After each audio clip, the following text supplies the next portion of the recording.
la. Your dream vacation to Europe starts from rupees 99,999 only with GT Holidays, South India's #1 travel brand. சென்னையின் #1 mutton biryani ருசிக்க பாண்டி பஜார் பசும்பொன் ரெஸ்டாரண்ட்டுக்கு வாங்க. இனி பாண்டி பஜாரோட புதிய அடையாளம் பசும்பொன் தான். மதுரை உணவை சென்னையிலேயே ரசிக்கலாம்.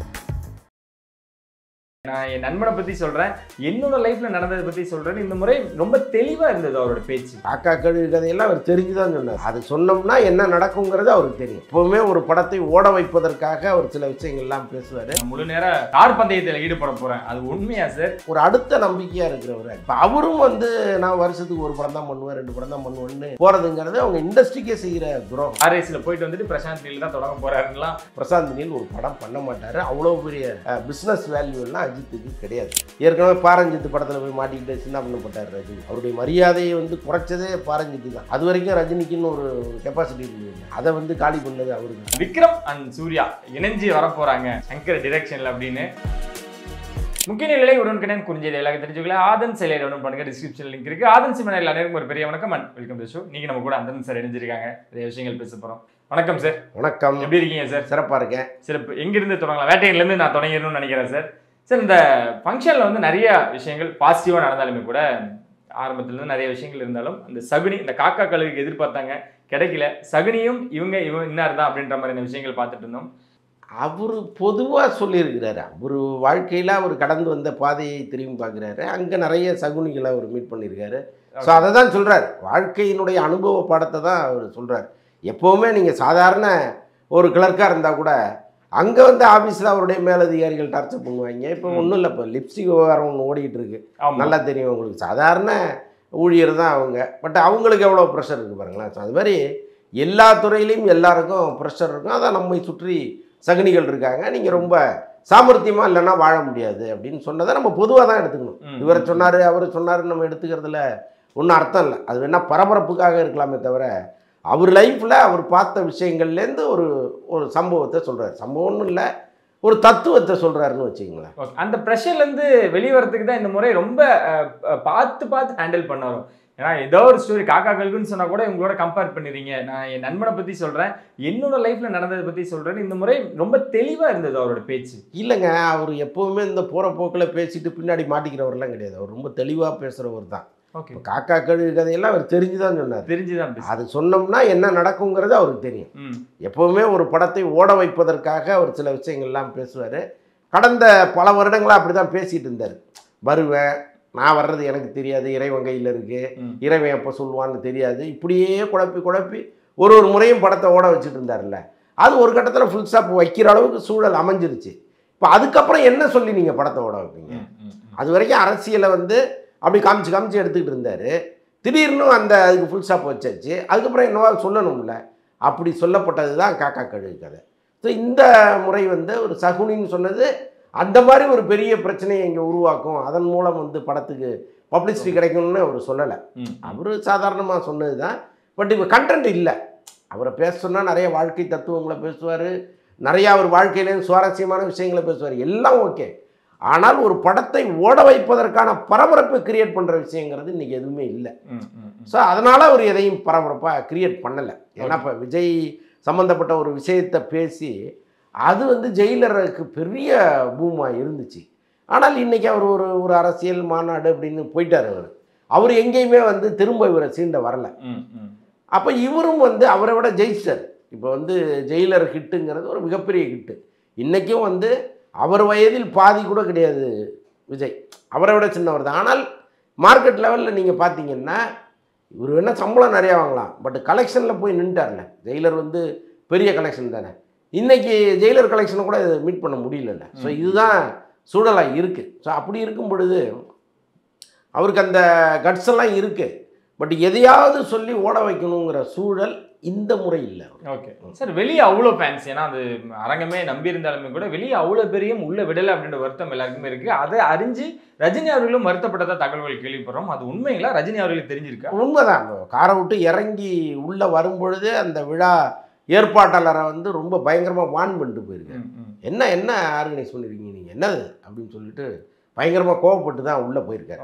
ஸோ அதனால் இவங்க விழா ஏற்பாட்டாளர்கள் கூட கொஞ்ச நேரம் ரஜினி சார் கோபத்தை பார்த்து மிரண்டு போனாங்கன்னுலாம் சொல்கிறாங்க. பட் அவர் நிஜமாக அவர் காதுக்கு போகும்ல. இப்போ முக்கியமானவர்களை நீங்கள் தடுத்து நிறுத்தும் பொழுது யாரோ ஒருத்தர் ரஜினிக்கு காரில் வரும்போதே ஃபோனில் தகவல் சொல்லியிருக்கலாம். இல்லை சார் இவ்வளோ பெரிய கூட்டம் வெளியில் நிற்கிது, இந்த மாதிரி ஒரு ஆர்கனைசிங்காக இல்லை அப்படின்லாம் கம்ப்ளைண்ட் பண்ணியிருக்கலாம். ஸோ எல்லாமே சேர்ந்து அவர் கோபப்பட்டு உள்ளே போயிட்டார். பட் அந்த கோபத்தை ஒரு மேடையில் காமிச்சிக்கல. வேட்டையனுக்கு இன்னும் ப்ரொமோஷன்ஸ் பத்தலையோ அப்படின்ற ஒரு கொஸ்டின் மார்க்கும் இருக்குது. ஏன்னா எதிர்பார்த்த அளவுக்கு ஆடியோ லான்ச்லையும் அவ்வளோ கண்டென்ட்டாக இருக்கட்டும், அவ்வளோ பரபரப்பும் ஏற்படுத்தலை. அது உண்மையா சார்? சொன்ன மாதிரி கிட்டத்தட்ட உண்மை தான். ஏன்னா இப்போ இந்த ஜெயிலருக்கு இருந்த பரபரப்பு வந்து ஆஃப்டர் ஆடியோ லான்ச்சுக்கு பிறகு அது பிச்சுட்டு போச்சு இல்லை. தினந்தோறும் ஜெயிலர்னு பேசணும்ல, அது வந்து வேட்டையனுக்கு இருக்கான்னா இல்லை. ஆனால் அது ஒரு வகையில் நல்லது தான். நீங்கள் ஒரு படத்தை பயங்கரமாக ஹைப் பண்ண ஒரு பெரிய எதிர்பார்ப்போட தியேட்டருக்குள்ளே வருவாங்க. அது வேறு மாதிரி இருந்ததுன்னா ஷாக் ஆயிடுவாங்க. பட் இந்த முறை வந்து அவ்வளோ பெரிய ஹைப் இல்லாததும் ஒரு வகையில் நல்லது தான். இப்போ படத்தை 10th பார்க்கும் பொழுது உங்களுக்கு அது வேறு மாதிரி உங்களை வந்து கொஞ்சம் சுமாராக இருந்தால் கூட அடரா சூப்பர்னு சொல்ல வச்சிடும், நீங்கள் எதிர்பார்ப்பு இல்லாமல் போகும்பொழுது. ஸோ ஒருவேளை அதை தான் அவங்க விரும்புகிறாங்களோ என்னவோ தெரியல. இந்த பக்கம் விஜய் தமிழக வெற்றி கழகம் எப்படி பயணிக்கிறாங்கன்னு நீங்கள் நினைக்கிறீங்க? வீசாலை, விக்கிரவாண்டி எல்லாமே வீல தொடங்கினாலும் கூட நம்ம ஆல்ரெடி அதை பற்றி பேசியிருக்கோம். இந்த ராசியான எண், ராசியான நிறம் அப்படின்ற மாதிரி அதை தொடர்ந்து ஃபாலோ பண்ணிக்கிட்டு இருக்காரா? யார் தான் சார் அவர் வழி நடத்துறது? வழி நடத்துறது ஜோசியர்லாம் இருக்காங்க. அவர் கடலூர் ஜோசியர் ஒருத்தர் இருக்காரு சார். அவர் ஆணித்தனமாக நாங்கள் மறுக்கிறோம் அப்படிலாம் யாருமே இல்லை. யாருங்க நான் ஜோசியத்தை நம்புறேன்னு சொல்லுவாங்க? அவ்வளோ பெரிய பகுத்தறிவாளரான கலைஞரே வந்து ஜோசியத்தை நம்பினவர் தான். அதெல்லாம் வந்து அப்பப்போ செய்திகளாக வரும். அவர் ஏன் மஞ்சள் துண்டு போட்டாருங்கிறதுக்கு பின்னாடி பல கதைகளை இங்கே சொல்கிறாங்க. ஸோ அப்படி இருக்கும் பொழுது விஜய் நம்புவதில் வந்து தவறுன்னு நம்ம சொல்ல முடியாது. அவருக்கு ஒரு நம்பிக்கை இருக்குது, அவ்வளோதான். ஆனால் எல்லாத்துக்கும் நீங்கள் ஜோதிடத்தை பின்பற்றி நடந்தீங்கன்னா வாழ்க்கையில் உருப்படவே முடியாது. உங்களுக்கு ஒரு நம்பிக்கைக்குரிய ஒரு விஷயமா அதை வச்சுக்கிங்க. ஆனால் அவர் சொல்கிறத கேட்டு தேதியை மாற்றுறது, நேரத்தை மாற்றுறது, 8:58க்கு தான் வீட்டிலேருந்து கிளம்புவேன், 8:34க்கு வீட்டுக்கு திரும்ப வருவேங்கிறதெல்லாம் கஷ்டம். சரி, அப்படி வந்து ஒரு நேரத்தை குறிச்செல்லாம் எவனுமே வாழ முடியாது, அப்படி இயங்கவும் முடியாது. ஸோ அதனால் உங்களுடைய உழைப்பு, உங்களை பற்றி மக்கள் வைத்திருக்கிற நம்பிக்கை, நீங்கள் உங்களுடைய பர்ஃபார்மன்ஸு இதெல்லாம் சேர்ந்து தான் வெற்றியை கொடுக்குமே தவிர ஜோதிடம் வந்து எந்த வகையிலையும் பிரயோஜனப்படாது. இதே வந்து இன்றைய முதல்வர் மு.க. ஸ்டாலின் ஜாதகத்திலே கிடையாதுன்னு பேசினவங்களாம் உண்டு. அவர் வாழ்க்கையில் முதலமைச்சர் ஆகவே முடியாது, அவர் ஜாதகத்திலே கிடையாதுன்னு சொன்னவங்கெல்லாம் அவருக்கு நேரில் போய் மாலை அணிவித்து மரியாதை செலுத்தினதெல்லாம் நம்ம பார்த்தோம். ஸோ அதனால் வந்து அப்படி கிடையாது. உங்களுடைய உழைப்பு, உங்களுடைய சாமர்த்தியம் தான் வெற்றிங்கிறது. அதனால் அவர் புரிஞ்சுக்கிட்டு அதுக்கேற்ற மாதிரி நடந்துப்பாருன்னு நம்ம நம்புகிறோம். ஓகே, இன்னும் தெளிவான முடிவுகள் சரியாக எடுக்கலையோ அப்படின்ற பார்வையும் இருக்குது. ஏன்னா மழைக்காலம், விடுமுறை காலம், இந்த மாதிரி தொடர்ந்து அந்த மாதிரியான காலகட்டத்தில் வச்சிருக்காரு. இன்னும் தள்ளி வச்சிருக்கலாம். கிட்டத்தட்ட ஜனவரியில் வச்சுருந்தாங்க அப்படின்னா எல்லாருக்கும் நன்மையாக இருந்திருக்கும் அப்படின்ற விஷயம். இன்னும் சரியான முடிவு எடுக்கல, இல்லை ஆலோசனை பண்ணுறதுக்கோ அதுக்கான தெளிவான ஒரு அணுகுமுறை இல்லையோ? தெளிவான நபர்கள் அவர்கிட்ட இல்லை, முதல்ல அவர்கிட்டே தெளிவு இல்லை. அதுதான். இப்போ இதுவே வேற ஒரு கட்சியை எடுத்து பாருங்கள். சாதாரண லெட்டர் பேட் கட்சியாக கூட இருக்கட்டும், நீங்கள் தீபாவளிக்கு 2 நாளைக்கு முன்னாடி ஒரு மீட்டிங் போடுங்க அப்படின்னு சொன்னால் அவங்களே போட மாட்டாங்க.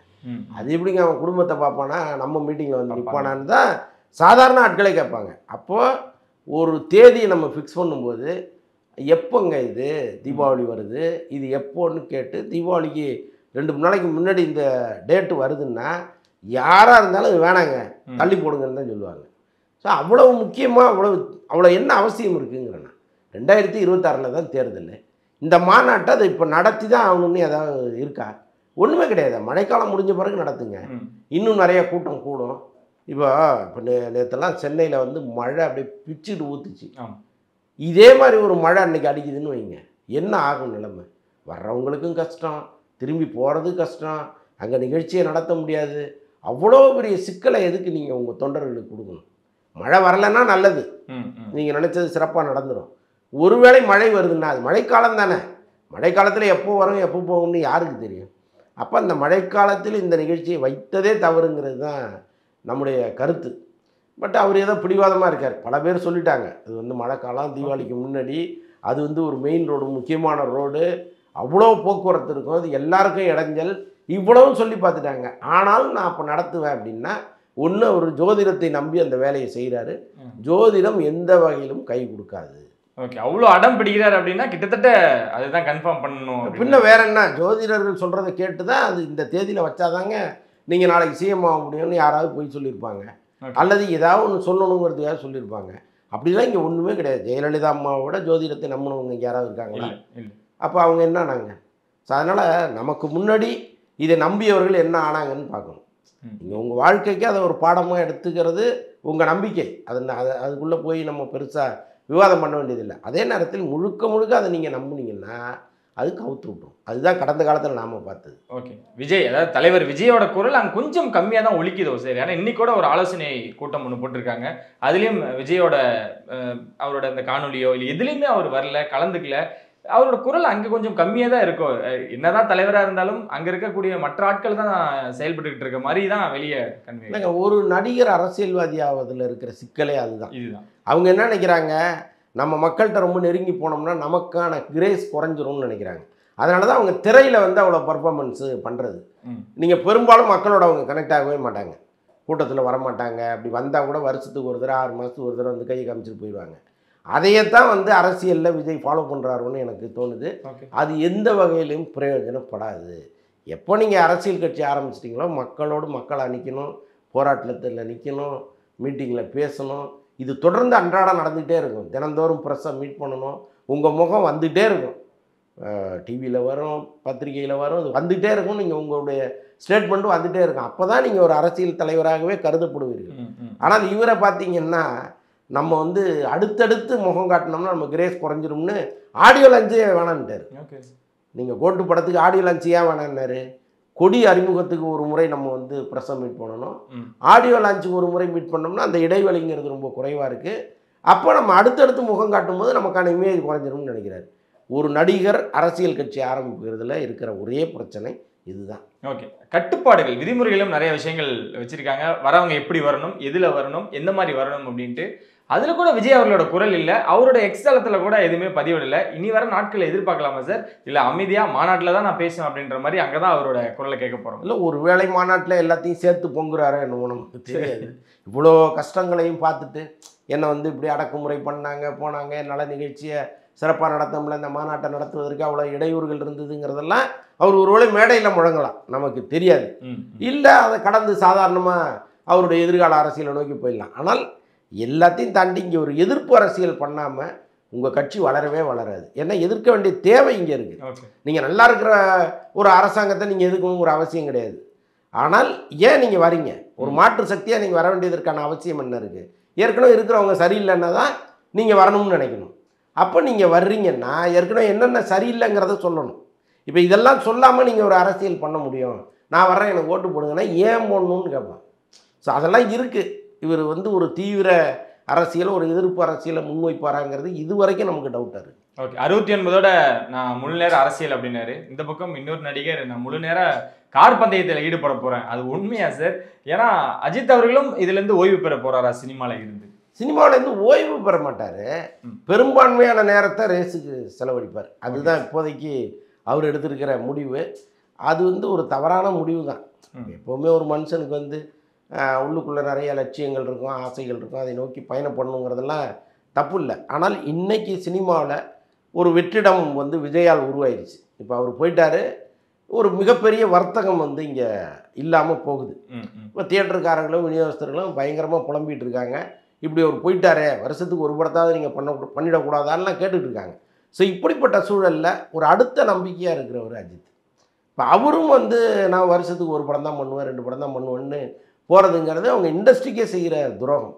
உங்களை வளர்த்து விட்ட இதே சினிமா இண்டஸ்ட்ரிக்கு நீங்கள் நல்லது தான் செய்யணுமே தவிர இது மாதிரி ஒரு துரோகத்தை செய்யக்கூடாது. விஜய் பண்ணிட்டார், அதை அஜித்தும் பண்ண வேண்டிய அவசியம் இல்லையாங்கிறது தான் நம்ம பார்வையாக இருக்குது. ஏன்னா அந்த குட் பேட் ஆக்லி ரொம்ப வேகமாக போயிட்டு இருக்கு அப்படின்றது நாங்கள் கேள்விப்பட்டுக்கிட்டே இருக்கோம். பக்கத்தில் பார்த்தா அவர் கார் ரேஸில் இருக்கிற மாதிரி ஈடுபட்டு இருக்க மாதிரி புகைப்படங்கள் வந்த வண்ணமாகவே இருக்கே சார். ஆல்ரெடி ஈடுபட்டுட்டாரோ அதில்? இல்லை, அதுக்கு இப்போ நேரம் கிடையாது. குட் பேட் ஆக்லியே வந்து அவர் சொன்ன டேட்டில் முடிச்சு கொடுத்துருவாரு. வேணா சின்ன சின்ன பயிற்சிகள் வேணா ஏதாவது ஒரு எடுக்கலாமே தவிர இப்போ வெளியில் வர்ற ஸ்டில் எல்லாம் பழைய ஸ்டில். ஓகே, இப்போ உள்ள ஸ்டில் கிடையாது.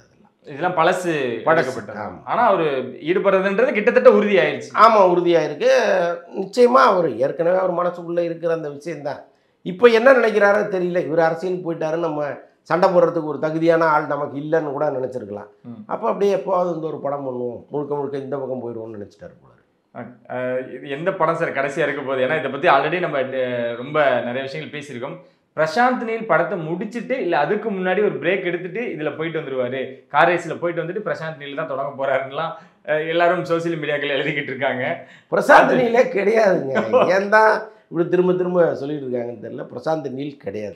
ஓகே, அது அஜித் அவர்கள் கிட்ட இந்த ஸ்டோரி டிஸ்கஷன் ஆகட்டும், இந்த மாதிரி விஷயங்கள் எதுவுமே அங்கே நடக்கல, எதுவுமே நடக்கல. அப்படி ஒருவேளை இவர் நடிச்சா கூட ஒன் ஆஃப் த ஹீரோவா அதில் இருப்பாரே தவிர முழுக்க முழுக்க இவரை நம்பி பிரசாந்த் நீல் ஒரு படம் பண்ண மாட்டார். அவ்வளோ பெரிய பிஸ்னஸ் வேல்யூ எல்லாம் அஜித்துக்கு கிடையாது. அது விஜயை கூட இருக்கட்டும், ஒரு ஆல் இண்டியா லெவலில் ஒரு பிஸ்னஸ் வேல்யூ இருக்கணும்ல. இப்போ பிரசாந்த் நீல் அப்படிப்பட்ட படம் தானே எடுக்கிறாரு. ஸோ அவர் எப்படி அஜித்தை வச்சு ஒரு 1000 கோடியிலையோ 500 கோடியிலையோ ஒரு படத்தை எடுப்பாங்க? லைக்கா அவர்கள் அடமுடிச்சு எப்படியோ வேட்டையனுக்கு ஒரு தேதி வாங்கிட்டாங்க, விடாமுயற்சிக்கு ஒரு தேதிக்காக தேடிக்கிட்டு இருக்காங்க. ஆனால் அந்த வேட்டையனோட அந்த ஈவெண்ட்டு கூட அவங்களுக்கு கை கொடுக்கல சார். ஆனால் அந்த விடாமுயற்சிக்கு எந்த தேதியில் வரப்போகிறாங்க? ஏன்னா பொங்கலுக்கு ஆல்ரெடி குட் பேட் அக்லி இருக்க போகுது. லைக்காவோட நிலைமை என்னவா இருக்க போகுது? இல்லை, விடாமுயற்சி அவங்க விரட்டிக்கிட்டே இருக்காங்க. அவர் இயக்குனர் தான் வந்து மனசு வைக்கணும். இனிமேல் அவங்க என்ன செய்யணுமோ அதெல்லாம் அவங்க செஞ்சுட்டாங்க. இன்னும் ஷூட் இருக்குது, இன்னொரு 10 நாள் ஷூட்டிங் இருக்குது. ஒரு சாங் எடுக்கணும், கொஞ்சம் ஒரு 5 நாள் பேட்ச் ஒர்க் இருக்குது அப்படிங்கிறாங்க. ஒரு 10 நாள் ஷூட்டிங் எடுக்கணும். அதுக்கு அஜித்தும் தயாராக இருக்கார். நம்ம அதை முடிச்சு கொடுத்துடணுங்கிறதுல லைக்காவை விட அவர் ரொம்ப உறுதியாக இருக்கார் அஜித் அந்த படத்தின் மேலே. ஆமாம், ஏன்னா ரொம்ப வருஷம் ஆயிடுச்சு. எப்போவுமே ஒரு போர் அடிச்சிடும். முதல்ல இந்த படத்தை தலைமுறை விட்டு போயிடுவோம்டாங்கிற ஒரு எண்ணத்தை உருவாக்குகிற அளவுக்கு சூழ்நிலைகள் அமைஞ்சிருச்சு. திரும்ப திரும்ப சுச்சுவேஷன் அங்கே வந்து கிளைமேட்டு சரியில்லாமல் போகிறது, அப்புறம் பணப்பிரச்சனையினால ஷூட்டிங் நிற்கிறது, அப்புறம் இயக்குனருடைய மெத்தனத்தினால படப்பிடிப்பு நடக்காமல் போகிறது. ஸோ இது எல்லாமே சேர்ந்து அவருக்குள்ளேயே ஒரு ப்ரெஷர் ஆகிருக்கும். எப்படியாவது இந்த விடாமுயற்சி முடிச்சா போதுங்கிற இடத்துக்கு அவர் வந்துட்டார். இன்னொன்று, இப்போ அஜித்துக்கே வந்து கொஞ்சம் சம்பள பாக்கியெல்லாம் இருக்குது. அதை கூட அவர் பெருசாக பொருட்படுத்தாமல் இதை முடிச்சிடணுங்கிற ஒரு மனநிலைக்கு வந்திருக்கிறதெல்லாம் சொல்கிறாங்க. ஸோ அந்த அளவுக்கு வந்து அவர் இதுலேருந்து வெளியில் போகணுங்கிறதுல உறுதியாக இருக்கார். என்னதான் இதில் விஷயங்கள் இருந்தாலும் இந்த குட் பேட் அக்லியும் ரொம்ப வேகமாகவும் அதில் ஆர்வம் காட்டுறதாகவும் கேள்விப்படுறோம். பொங்கலுக்கு வரது உறுதி தானே சார் குட் பேட்? ஆமாம், அவங்க அனௌன்ஸ் பண்ணிட்டாங்க. இன்னொன்று, அந்த டைரக்டரை பொறுத்த அளவுக்கு ரொம்ப ஒரு ஃபாஸ்டான டைரக்டர். ஓகே, அவர் இன்னொன்று அஜித்தை ரசித்து பண்ணுறாரு. இப்போ மகிழ் திருமேனி வந்து அஜித்தின் ரசிகர் கிடையாது, அவர் ஒரு டைரக்டரு. அவர் படம் நல்லா வரணும்னு அவர் இழைச்சிட்டு இருக்காரு. பட் இவரை பொறுத்தளவுக்கு அஜித்தோட ரசிகராகவே இருக்கார் அவர். அதனால் இன்னும் ரசித்து வேகமாக அவர் ஓடிக்கிட்டு இருக்காரு. அஜித்துக்கு ரொம்ப பிடிச்சி போயிருக்கு. அதனால் அது ஃபாஸ்ட்டாக நடந்துட்டு இருக்கு. சிறப்பு. ஆனால் பொங்கலுக்கு யாரோட மோத போகிறாரு அப்படின்ற ஒரு விஷயமும் இருக்குது. தக் லைஃபா இல்லை வந்து சூர்யா 44 எந்த படம் பொங்கலுக்கு வரப்போ தெரியலங்க. ஒரு இப்போதைக்கு டேட்டு பல பேர் சொல்கிறாங்க. பொங்கலுக்கு வர்றோம், முன்னாடி வர்றோம், கிறிஸ்மஸ் என்னென்னவோ சொல்லுவாங்க. எல்லாமே அந்த இறுதி கட்டத்தில் தான் நமக்கு தெரியும். அதுக்கு முன்னாடி வந்து சொல்கிறது எல்லாமே இவங்க ஒரு திட்டமிடுவாங்க, அவ்வளோதான். அது அந்த சூழ்நிலையை பொறுத்து தான் அமையும். ஓகே, ஏன்னா சூர்யா 44 ரொம்ப வேகமாக போய்கிட்டு இருக்குன்னு கேள்விப்பட்டோம்.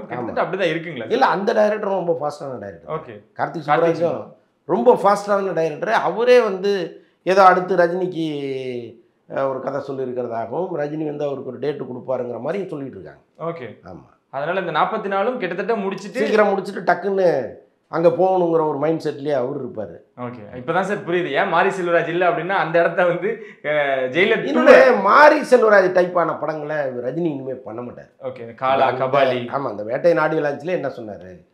நம்ம படம் கமர்ஷியலாக இருக்கணும் அப்படின்னு தானே சொன்னார். கமர்ஷியல் மசாலாவாக இருக்கணுங்கிறது அவருடைய விருப்பமாக இருக்குது. இப்போ மாரி செல்வராஜ் வந்து அவருடைய படங்கள் ஒரு கவித்துவமாக இருக்கும். அது அவர் ஒரு கருத்தை வச்சுருப்பார் அதுக்குள்ளே. ஏற்கனவே பாரஞ்சித்து படத்தில் போய் மாட்டிக்கிட்டு சின்ன பண்ணப்பட்டார் ரஜினி. அவருடைய மரியாதையை வந்து குறைச்சதே பாரஞ்சித்து தான். ஓகே, அது வரைக்கும் ரஜினிக்குன்னு ஒரு கெப்பாசிட்டி இருந்தது இல்லை. அதை வந்து காலி பண்ணது அவர் தான். இப்போ அந்த மாதிரி மறுபடியும் போய் நம்ம சிக்கிடக்கூடாது. அந்த படம் வந்தது சௌந்தர்யாவுடைய வற்புறுத்தலின் காரணமாக அந்த படத்தில் இவர் நடிக்க வேண்டியதாக போச்சு. ஆனால் இன்னொரு முறை அந்த தவறை வந்து ரஜினி செய்ய மாட்டார். மாரி செல்வராஜ் படம் அநேகமாக இருக்காதுங்கிறது என்னுடைய நம்பிக்கை. அதை மீறி இருந்ததுன்னா ரஜினிக்காக மாரி செல்வராஜ் காம்ப்ரமைஸ் ஆகிருக்காருன்னு வேணால் நம்ம விட்டுக்கலாம். ஜெயிலர் 2 முடிச்சதுக்கு அப்புறம் கார்த்திக் இருக்கு அதிக வாய்ப்புகள் இருக்கு, நிறைய வாய்ப்புகள் இருக்கு. சிறப்பு. அதான் அந்த லைனப் தான் சார் பயங்கரமாக போயிட்டே இருக்கு. சமீபத்தில் நீங்கள் ஓப்பன் பண்ண எக்ஸ்க்ளூசிவான விஷயங்கள் தான் அதுதான் சோசியல் மீடியாவில் பத்திக்கிட்டு போயிட்டு இருக்கு. விக்ரம் அண்ட் சூர்யா இணைஞ்சு வரப்போறாங்க சங்கர் டிரெக்ஷனில் அப்படின்னு. எவ்வளோ பாசிபிள் சார்? அதுதான் நான் கேட்கலான்னு வந்து. நிறைய பாசிபிலிட்டிஸ் இருக்குது, அதில் ஒன்றும் இது கிடையாது. ஆக்சுவலாக அந்த படத்தினுடைய பட்ஜெட்டு பெருசு, அது ஒரு 5 பாகமாக எடுக்கணும் அப்படின்லாம் ஆரம்பத்தில் பேசப்பட்டது. இப்போ அன்னைக்கு செலவு பார்த்தீங்கன்னா ஒரு படத்துக்கே 1000 கோடி ஒரு பார்ட்டுக்கே அப்படிங்கிற மாதிரிலாம் அவங்க பிளான் பண்ணாங்க. ஆனால் அதற்கப்புறம் வந்த இந்தியன் 2 வந்து அந்த அளவுக்கு சங்கருடைய மரியாதையில் கை வச்சிருச்சு. அது அப்போ ஆட்டோமேட்டிக்காகவே வந்து ரன்வீர் சிங்கு அந்த நிறுவனம் எல்லாமே கொஞ்சம் சார் பட்ஜெட்டை குறைக்கலாமேம்பாங்க, ஆட்டோமேட்டிக்காக சொல்லுவாங்கல்ல. அப்போது இவர் ஏற்கனவே ரன்வீர் சிங்னு சொல்லும்பொழுது முழுசாக ஓகேன்னு சொல்லலை, இவர் கொஞ்சம் டவுட்லேயே இருந்தார். ஏன்னா இந்த வேள்பாரிக்கு நம் தமிழ் முகம்தான் இருக்கணும். நீங்கள் வடநாட்டிலேருந்து ஒரு முகத்தை கொண்டு வந்து போட்டு வேள்பாரி பண்ணிங்கன்னா நமக்கு ஒட்டவே ஒட்டாது, அது சங்கருக்கும் தெரியும். ஸோ அதனால் ஒரு ஆஃப் மைண்டடாக தான் இவர் இருந்தார்.